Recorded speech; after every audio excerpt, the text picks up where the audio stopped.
നമുക്ക് മൂന്നാമത്തെ ക്വസ്റ്റ്യൻ എങ്ങനെയാണ് ചെയ്യേണ്ടതെന്ന് നോക്കാം. ലെറ്റ് എ പോയിന്റ് ആൽഫ 0 എന്ന് പറയുന്ന പോയിന്റ് ആണ്. It's y coordinate is 0, x coordinate അറിയില്ല. So definitely that point is on the x axis.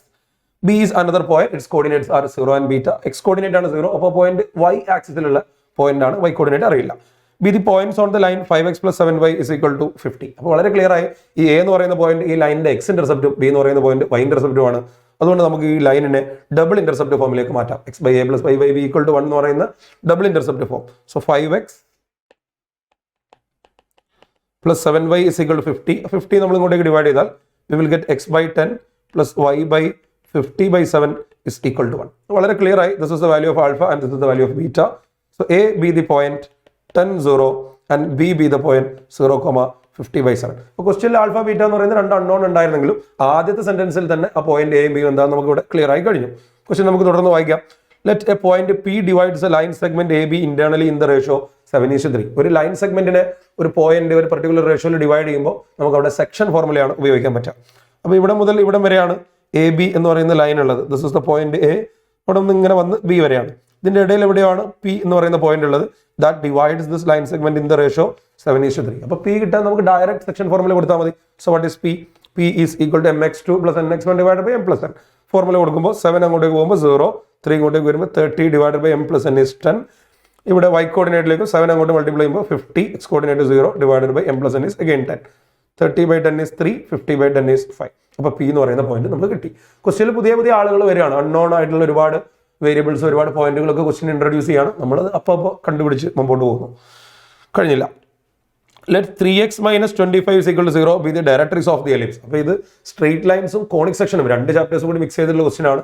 Jake വരുന്ന ക്വസ്റ്റ്യൻസ് പലപ്പോഴും ഈ multi concept multi chapter questions ആണ് ഉണ്ടാവാറുള്ളത്. അത് വളരെ നല്ല രീതിയിൽ ബ്ലെൻഡ് ആവുന്ന രണ്ട് ചാപ്റ്റേഴ്സ് ആണ്. സ്ട്രെയിറ്റ് ലൈൻസ് കോണിക് സെക്ഷൻസ് നമുക്ക് ഓൾറെഡി അറിയാം. കാരണം രണ്ടിലും പ്രധാനമായിട്ടും ഡീൽ ചെയ്യുന്നത് കോർഡിനേറ്റ് ജോമെട്രി തന്നെയാണല്ലോ.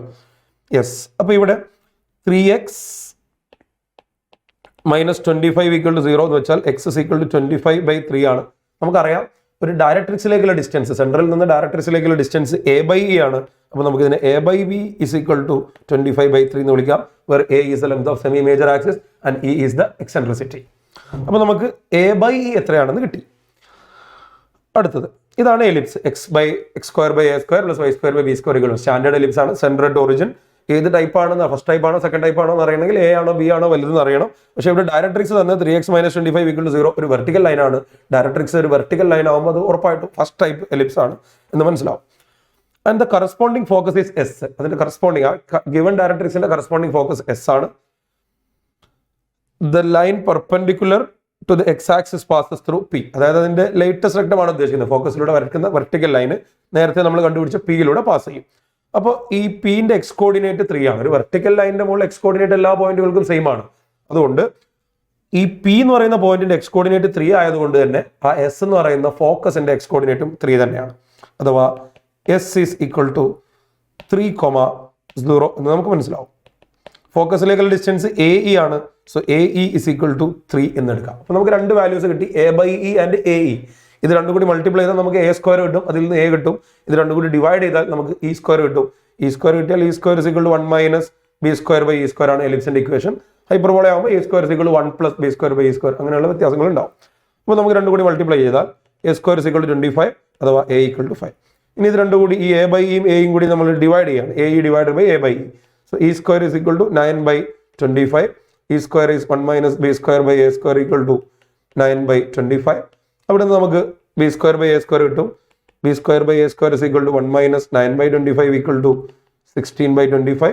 എ സ്ക്വയറിന്റെ വാല്യൂ 25 ആണ്, നേരത്തെ കിട്ടിയിട്ടുണ്ട്. So B square by 25 equal to 16 by 25.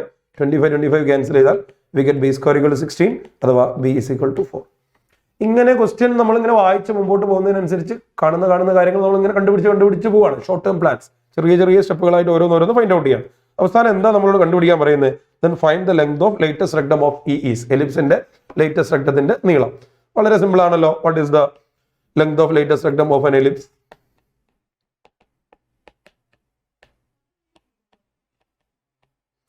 Length of latus റെക്ടത്തിന്റെ formula 2b square by a ആണ്.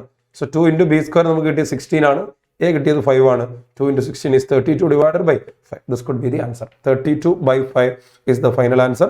നമ്മൾ പുറകോട്ട് വന്ന് ഓപ്ഷനിലേക്ക് നോക്കുമ്പോൾ ഇവിടെ നമുക്ക് 32/5 എന്ന് ഫോർത്ത് ഓപ്ഷനിൽ കാണാം. കുറച്ചൊരു ഡിഫിക്കൽട്ട് ആയിട്ടുള്ള ക്വസ്റ്റ്യൻ ആണ്, വലിയ പാരഗ്രാഫ് പോലെ ലെങ്തി ആയിട്ടാണ് കിടക്കുന്നത്. പക്ഷേ നമ്മൾ നേരിട്ട് ഫൈനൽ ആൻസറിലേക്ക് ഫോക്കസ് ചെയ്യാതെ ക്വസ്റ്റ്യൻ ഇങ്ങനെ വായിച്ച് വരുന്നതിനനുസരിച്ച് പുതിയതായിട്ട് വരുന്ന വേരിയബിൾസിന് അതാത് സമയത്ത് ഓരോന്നോരോന്നായിട്ട് ഇങ്ങനെ കണ്ടുപിടിച്ച് മുമ്പോട്ട് പോവുകയാണെങ്കിൽ വളരെ ഈസി ആയിട്ട് നമുക്കിത് സോൾവ് ചെയ്യാം. കോൺസെപ്റ്റിൽ അങ്ങനെ ടഫ് ഒന്നുമില്ല, but lengthy. It's A very good question. So that's all about question number 3.